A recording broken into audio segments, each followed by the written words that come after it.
الحمد لله نحمده ونصلي على رسوله الكريم أما بعد فأعوذ بالله من الشيطان الرجيم بسم الله الرحمن الرحيم شهر رمضان الذي أنزل فيه القرآن هدى للناس وبينات من الهدى والفرقان۔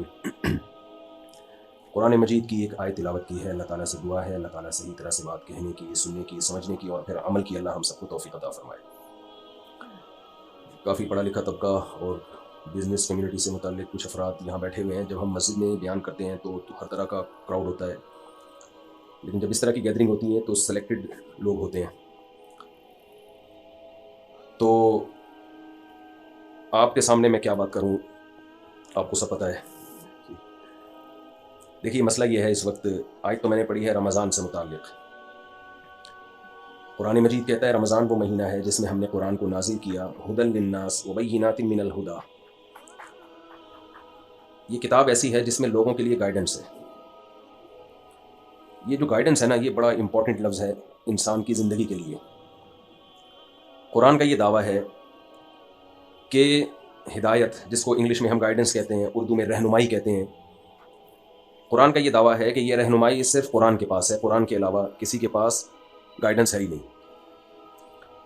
آپ کہہ سکتے ہیں کہ یہ تو عجیب سی بات ہے، بھائی گائیڈنس کیوں نہیں ہے، ہم گائیڈنس اپنے ماں باپ سے لیتے ہیں۔ جی اچھا، اب میں گائیڈنس ان سے لے رہا ہوں کہ نہیں لے رہا، کیا خیال ہے؟ ریکارڈنگ کی گائیڈنس ان سے، کاروبار کی گائیڈنس ہم دوسرے لوگوں سے لیتے ہیں،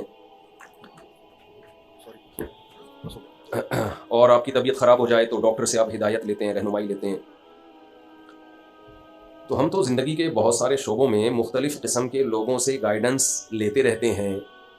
قرآن کہہ رہا ہے کہ گائیڈنس صرف کس کے پاس ہے؟ قرآن کے پاس۔ عجیب سی بات نہیں، سمجھ میں آنے والی بات تو بظاہر نہ ہوئی ہے۔ بظاہر میں نے سوچ سمجھ کے لگایا ہے، اس لیے کہ اگر بظاہر کے بغیر کہہ دیتا کہ سمجھ میں آنے والی بات نہ ہوئی تو کلپ چل جاتا اور گستاخی اور توہین قرآن کا کیس چل کے پھانسی ہو جاتی۔ سمجھ رہے ہیں کہ نہیں سمجھ رہے؟ کہ مفتی صاحب نے کہہ دیا کہ یہ تو غلط معلوم ہو رہا ہے۔ یہ پاکستان میں اس وقت مذہب کا یہ حصہ رہ گیا ہمارے سامنے، سمجھ رہے ہیں؟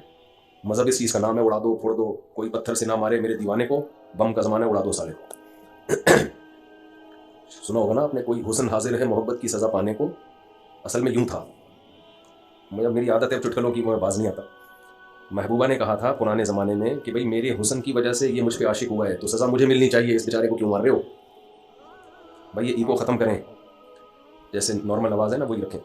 حسن حاضر ہے محبت کی سزا پانے کو، کوئی پتھر سے نہ مارے میرے دیوانے کو۔ کراچی کے حالات سے یہ شاعر نے چینج کیا ہے، کوئی پتھر سے نہ مارے میرے دیوانے کو، بم کا زمانہ اڑا دو سالے کو۔ پرانے زمانے کی بات ہے، خیر۔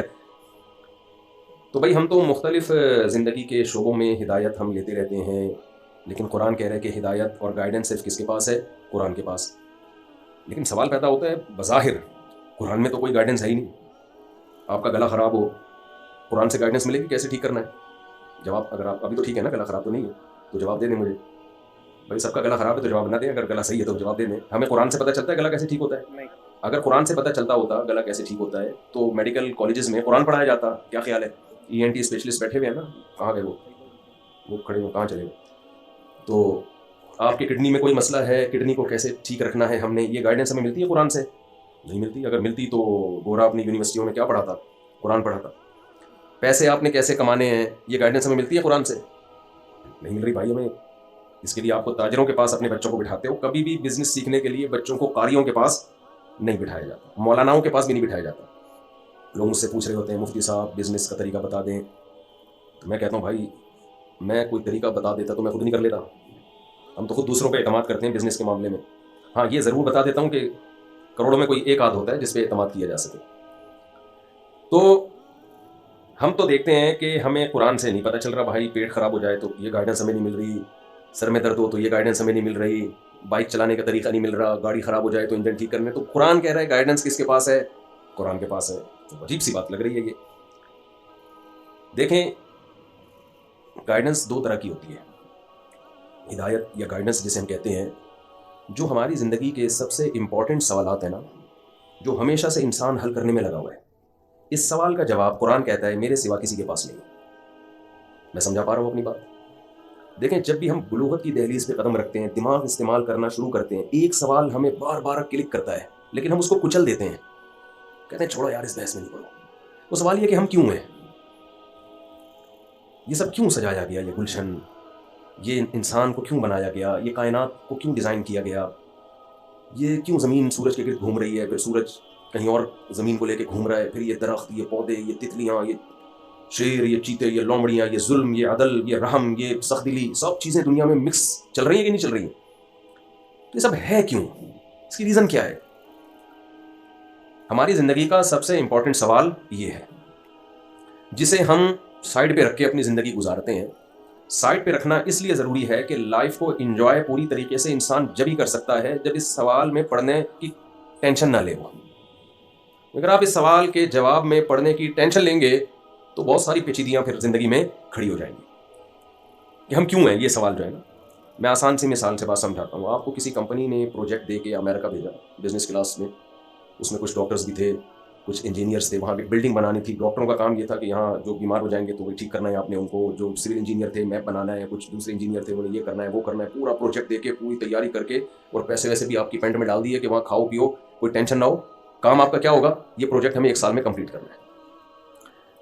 اب آپ گئے امریکہ گئے تو ایک الگ دنیا نظر آئی. وہاں نائٹ کلب بھی, وہاں شراب, یہاں پھر بھی انسان چھپ چھپا کے جا رہا ہوتا ہے. میں افریقہ میں نے نائٹ کلب دیکھے تو میں نے کہا ان سے تو ہمارے چائے کے ہوٹل اچھے ہیں. غریب ملکوں میں بھی نائٹ کلب بنائے ہیں ان لوگوں نے. غیر مسلموں میں تو نائٹ کلب لازمی ہے, لیکن غریبوں والے نائٹ کلب ہیں.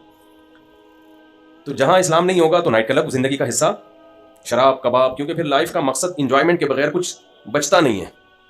تو اب آپ وہاں گئے, آپ نے ایک عجیب دنیا دیکھی. یار یہ تو علی رنگینی ہے, یہاں تو شراب بھی ہے, زنا بھی ہے, عیاشی بھی ہے, کوئی ٹینشن نہیں ہے. جیسے بچے بگڑ جاتے ہیں نا باہر ملکوں میں, ابا پیسے دے کے بھیجتے ہیں یونیورسٹی میں پڑھ لینا, اتنے سیمسٹر کی فیس میں دے چکا ہوں. بچہ وہاں جا کے عیاشیوں, کئی بچے ہم نے دیکھے بگڑے وہاں جا کے. ابا نے پڑھائی کے لیے بھیجا, وہ پڑھائی کے علاوہ دوسرے کاموں میں لگ گئے. اب جب ان کو کوئی بار بار یاد دلائے گا کہ بیٹا تم یہاں آئے نہیں ہو, تمہیں یہاں بھیجا گیا ہے, کتنے پروٹوکول کے ساتھ بھیجا ہے, ورنہ پاکستان میں لوگ ترس رہے ہیں باہر بھاگنے کے لیے, تمہیں کمپنی نے بھیجا, تو تم سوچتے نہیں ہو کہ تمہیں کیوں بھیجا گیا ہے. اب مجھے بات بتائیے, عیاشی کس میں, سوچنے میں ہے یا نہ سوچنے میں؟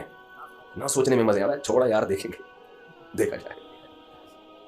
سوچنے میں تو ٹینشن ہے, کیوں بھیجا, مقصد کیا تھا, باؤنڈ ہو جاؤ گے آپ. انسان کی عادت یہ ہے کہ وہ خواہشات کو ہمیشہ ترجیح دیتا ہے. بہت کم لوگ ہوتے ہیں جو عقل کو سامنے رکھ کے زندگی گزارتے ہیں. ہم جب سے بالغ ہوتے ہیں نا, ہماری عقل اور دل کی خواہشات, ان کا ہمیشہ جھگڑا اور پھڈا ہی رہتا ہے. عقل کیا کہتی ہے, سگریٹ پیو کہ نہیں پیو, نہ پیو, لیکن دنیا میں کروڑوں لوگ ہیں جو سگریٹ پیتے ہیں.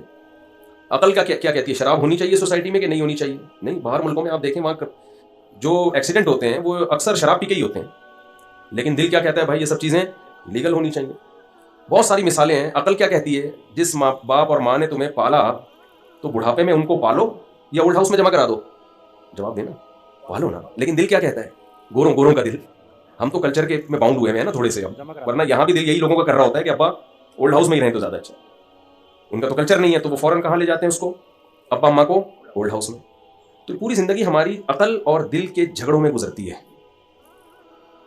اس وجہ سے ہم خواہشات کو جب غالب رکھتے ہیں تو ہم یہ سوچتے ہی نہیں ہیں کہ ہم کیوں ہیں.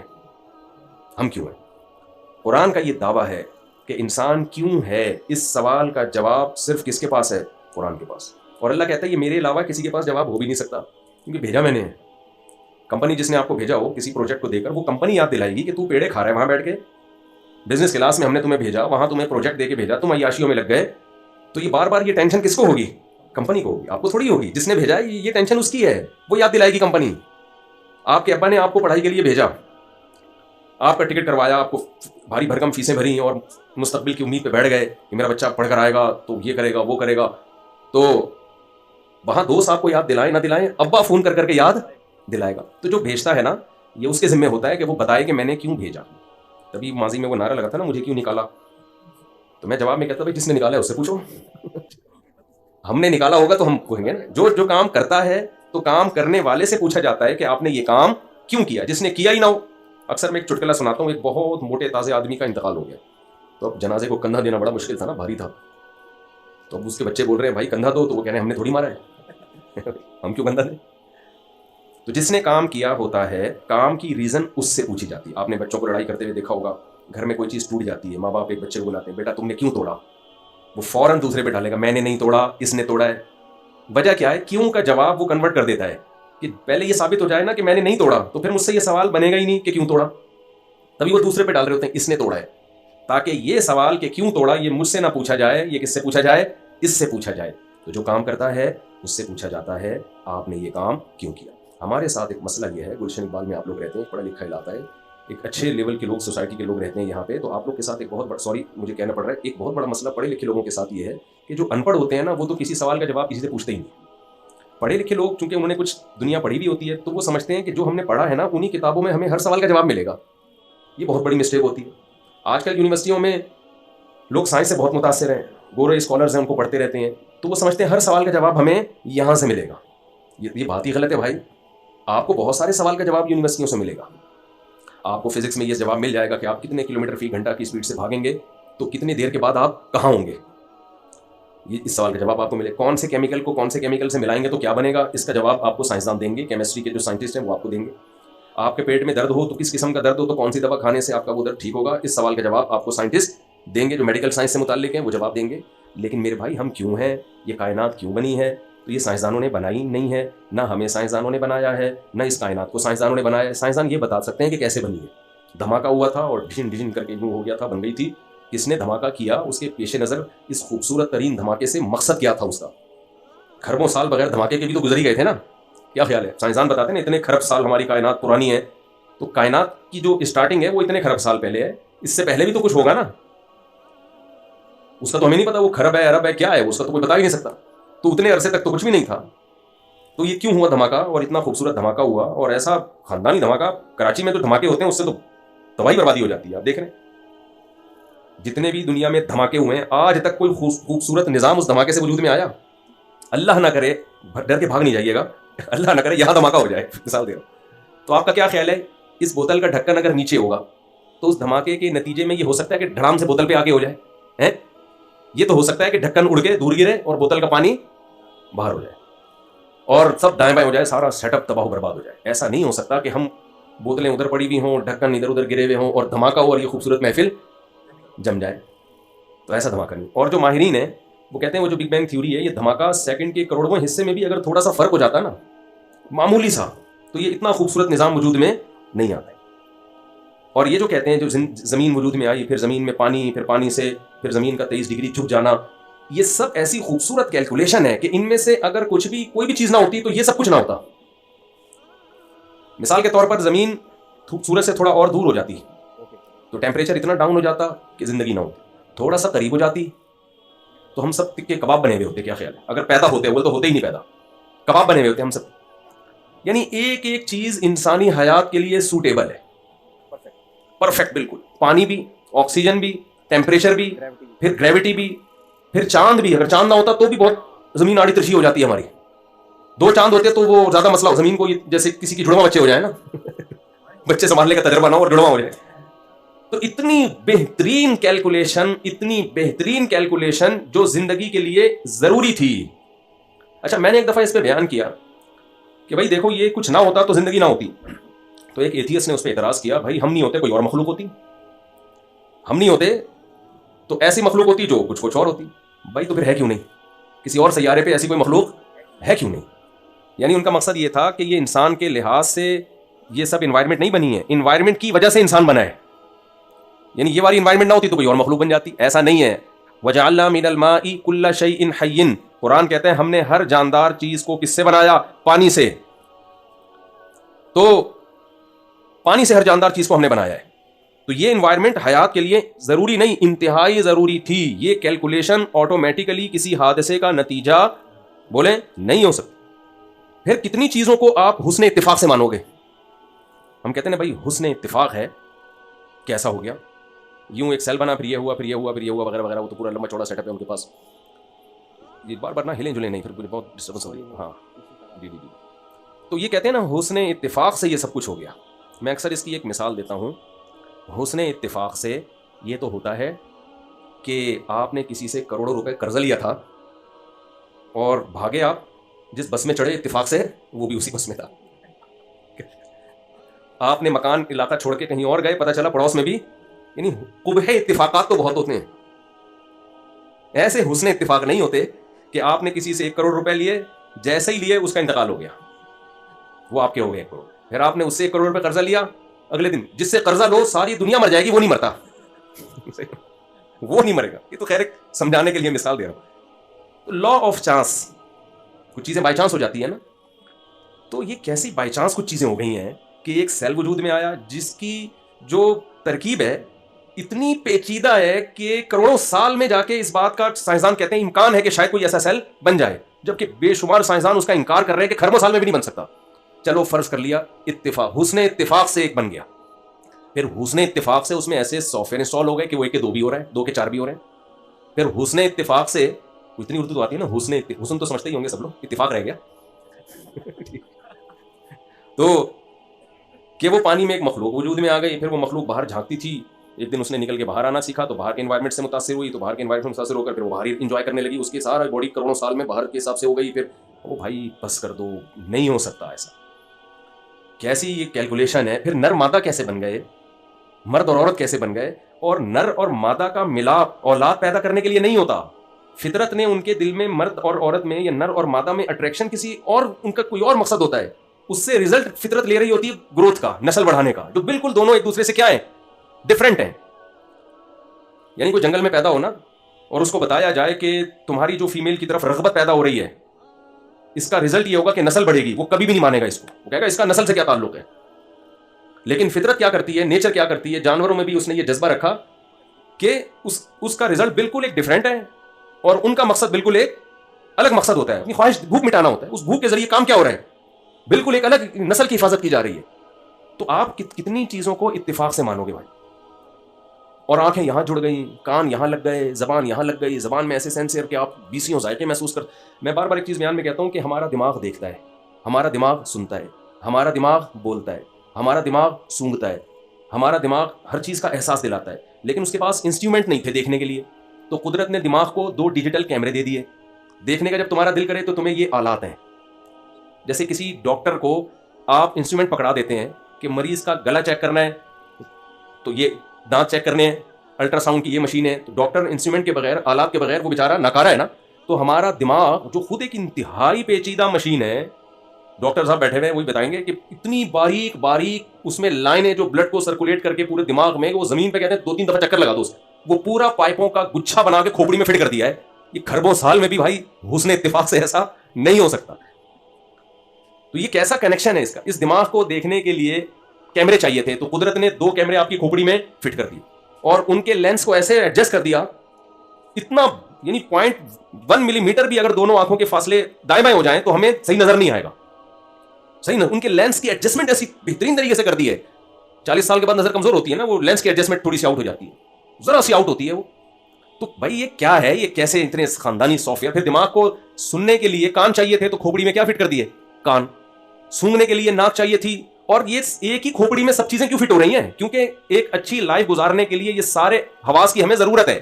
ہمارے دماغ کو ایک ہی ٹائم پہ دیکھنا بھی چاہتا ہے, وہ سننا بھی چاہتا ہے, بولنا بھی چاہتا ہے, سونگنا بھی چاہتا ہے. تو جتنے بھی ضروری آلات تھے وہ سارے دماغ جہاں ہے اسی کے نیچے سارے ایسے فٹ کیے ہیں کہ اس کے حسن و جمال میں بھی کوئی گڑبڑ نہ ہو. میں نہیں مانتا یہ حسن اتفاق سے. آپ لوگ اگر مانتے ہیں تو مجھے بتا دیں بھائی, یہ اتفاق سے ایسے اتفاقات بولو نہیں. تو کسی نے کہا ہے نا, حسن اتفاق سے ایسا حسین اتفاق نہیں ہوتا. پھر ہر چیز میں تو قرآن بار بار یہ دعویٰ کرتا ہے ذالک تقدیر العزیز العلیم. یہ بہت اہم آیت ہے قرآن کی. تقدیر عربی میں کسے کہتے ہیں, اندازہ, کیلکولیشن, مینجمنٹ. یہ تمام چیزوں پہ تقدیر کا لفظ عربی میں صادق آتا ہے.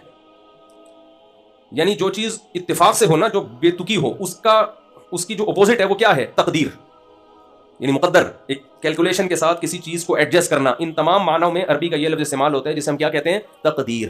یہ وہ تقدیر نہیں ہے جو ہم کہتے ہیں تقدیر میں لکھا ہوا ہے, وہ الگ چیز ہے. یہ جو تقدیر ہے نا, تقدیر یہ ہے جو قرآن میں تقدیر العزیز العلیم کا لفظ, قرآن میں ایک ہی لفظ مختلف جگہوں پر مختلف معنی میں استعمال ہوا ہے نا. جیسے اردو میں بھی ظالم کا لفظ جب ہم ویسے ہی بولتے ہیں تو ظالم کا مطلب ظلم کرتا ہے, لیکن شاعری میں ظالم کا مطلب ظالم نہیں ہوتا. حسینہ جو ہوتی ہے نا محبوبہ, اس کو ظالم کہا جاتا ہے. اگر اس کو کوئی عادل کہہ دے تو وہ پھر اس کے حسن کی تعریف نہیں کی آپ نے. ظالم کا مطلب ہے, اب یہاں سارے سوری, ظالم کا مطلب کیا ہے بھائی, جو جس سے آپ کو عشق ہو جائے تو وہ ظالم ہی ہوتا ہے نا. اگر وہ عادل ہے تو اس کا مطلب تو اس نے تو آپ کو کوئی تکلیف ہی نہیں دی, اس کے حسن پہ آپ کوئی ٹینشن ہی نہیں لے رہے. تو ٹینشن ظالم دیتا ہے نا, عادل تھوڑی ٹینشن دے. تو یہ شاعروں کی اپنی اصطلاحات ہوتی ہیں. ہم دیکھتے ہیں ایک ہی لفظ ایک ہی زبان میں مختلف جگہوں پہ مختلف معنی میں وہ استعمال ہوتا ہے. تو قرآن میں بھی ایسا ہی ہے, ایک لفظ ایک جگہ کسی اور معنی میں ہے. قرآن میں ظلم کا لفظ بھی ایسے, وَلَمْ تَظْلِمْ مِنْهُ شَيْئًا. قرآن کہتا ہے وہ ایک باغ تھا جس کا درخت پھل دیا کرتا تھا اور ظلم نہیں کرتا تھا. تو وہاں ظلم کا مطلب ظلم نہیں ہے, ظلم کا مطلب پھلوں میں کمی نہیں کرتا تھا. تو مختلف معنی میں قرآن کے الفاظ مختلف. تو جب ہم یہ آیت پڑھتے ہیں ذالک تقدیر العزیز العلیم, یہ بہت امپورٹنٹ آیت ہے. قرآن میں نا سورہ یاسین میں اللہ نے ستاروں سیاروں کا تذکرہ کیا اور کہا للشمس ينبغي لها ان تدرك القمر ولا الليل سابق النهار كل في فلك يسبحون. یہ جتنے ستارے سیارے ہیں آسمان میں ایک مخصوص دائرے میں یسحبون تیرتے چلے جا رہے ہیں. میں سمجھا پا رہا ہوں اپنی بات؟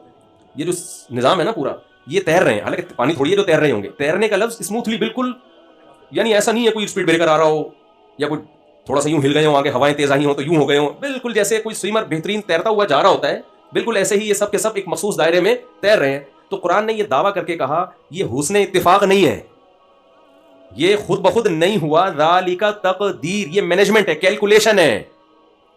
اب تقدیر کا مطلب سمجھ میں آیا کہ یہ تقدیر, یہ اپوزٹ ہے, کچھ کام اتفاق سے ہو جائے. تو اللہ کہہ رہے ہیں یہ اتفاق سے نہیں ہو رہا, یہ مینجمنٹ ہے, یہ کیلکولیشن ہے. باقاعدہ آپ کس سیارے کو, کس ستارے کو کتنی اسپیڈ پہ کس مدار میں دوڑنا ہے تاکہ یہ نظام کائنات چلتا رہے. پھر زمین کو جو 23 ڈگری جھکا کے گھما دیا, ہر چیز میں قرآن کہہ رہا ہے یہ نہیں ہو سکتا. تم اس میں جب غور کرو گے تمہیں پتہ چلے گا یہ کیلکولیشن ہے.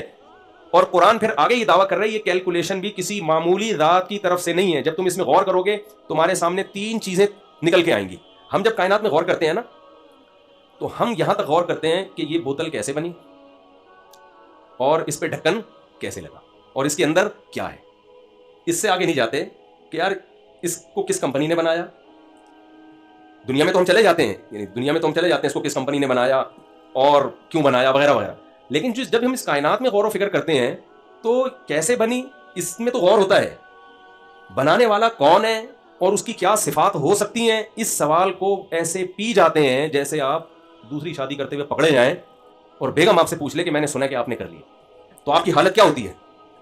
آپ کوشش کرو گے ٹاپک چینج ہو, ٹاپک چینج ہو, گھماؤ گے ادھر ادھر. بھائی کیا کہ شادیوں کے علاوہ کوئی اور بات نہیں آتی بیگم تمہیں؟ تو دنیا اس سوال کو پی رہی ہے, جبکہ قرآن سب سے زیادہ فوکس اسی سوال کو کرتا ہے. ان فی خلق السماوات والارض واختلاف اللیل والنہار لآیات لأولی الالباب. اللہ کہتے ہیں زمین اور آسمان کے بنانے میں, دن رات کے عدلنے بدلنے میں, اور یہ ساری چیزوں میں عقل مندوں کے لیے بڑی بڑی نشانیاں ہیں. بھائی نشانیاں عقل مندوں کے لیے ہیں تو وہ ان نشانیوں میں غور کر کے رزلٹ کیا نکالتے ہیں؟ آپ کہہ سکتے ہو انگریزوں نے ان نشانیوں پہ غور کر کے رزلٹ یہ نکالا کہ ہم سورج تک کیسے پہنچ سکتے ہیں, ہم چاند تک کیسے پہنچ سکتے ہیں. یہ رزلٹ نکالنے پر بھی اللہ کی طرف سے کوئی پابندی نہیں ہے. یہ گائیڈنس آپ کو مل جائے گی سائنسدانوں سے. قرآن کسی اور گائیڈنس کی بات کر رہا ہے. قرآن کہہ رہا ہے جب جو اس کائنات میں غور کرتے ہیں تو وہ اس نتیجے تک پہنچتے ہیں ربنا ما خلقت ھذا باطلا, اے اللہ تو نے یہ سب بیکار پیدا نہیں کیا, ایویں ہی نہیں پیدا کر لیا ہے, ایویں یا تو نے ایک دھماکے سے سب کچھ توڑ تاڑ کے برابر ویسے ہی. یہ نہیں ہو سکتا. انسانی فطرت اس بات کو کبھی قبول نہیں کر سکتی کہ بنانے والے نے ویسے ہی بنا دیا اور اس کے پیچھے کوئی مقصد تھا ہی نہیں, بس ویسے ہی. یہ نہیں ہو سکتا. تو میں وہ پہلے ذالک تقدیر العزیز العلیم کو ذرا تھوڑا سا اس کو ایکسپلین کروں. تو قرآن جب بھی اس کائنات میں غور و فکر کرنے کا حکم دیتا ہے تو قرآن کہتا ہے یہ خود بخود نہیں ہے. ایک اور آیت ہے نا ام خلقوا من غیر شیء ام هم الخالقون. قرآن کہتا ہے کیا تم خود سے بن گئے ہو یا تم نے خود اپنے آپ کو بنا لیا ہے؟ بھائی جواب نہیں دیا اس سوال کا. بعض جواب اتنے واضح ہوتے ہیں کہ قرآن سوال کر کے چھوڑ دیتا ہے. جیسے مشرکین سے قرآن نے جب خطاب کیا امن جعل الارض قرارا وجعل خلالها انہارا وجعل لها رواسي وجعل بین البحرین حاجزا.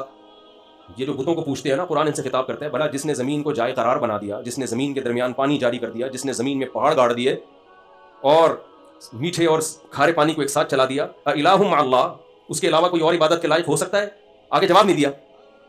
اس لیے کہ یہ تو 2 اور 2 4 کی طرح بات ہے کہ نہیں ہو سکتا. بھائی یہ پتھروں کے بنے ہوئے بتوں کے سامنے کیا جھکتے ہو, ان کا کیا تک بنتا ہے کہ گائے کی عبادت کر رہے ہو یا سورج کی عبادت کر رہے ہو, یہ کیا کر رہے ہو؟ تو یہاں بھی قرآن نے سوال کر کے چھوڑ دیا ہے. ام خلقوا من غیر شیء ام هم الخالقون. اللہ کہتے ہیں خود بخود بن گئے, لا آف چانس کے تحت, بائی چانس ایسا ہو گیا کہ ایک سیل بنا, سافٹ ویئر اس میں انسٹال ہو گئے, اور پھر عجیب بات ہے ماں اور مرد اور عورت کا ملاپ ہوتا ہے, حمل ٹھہرتا ہے, کھانا کھانے سے اس بچے کی ہڈیاں بن رہی ہیں اور سب کچھ بنا کے جیسے ہی بچہ مارکیٹ میں آیا ماں کی چھاتیوں میں حسن اتفاق سے دودھ بھی اسی وقت بن گیا. میرا خیال میں سمجھا نہیں پا رہا یہ کون سا حسن اتفاق ہے یار.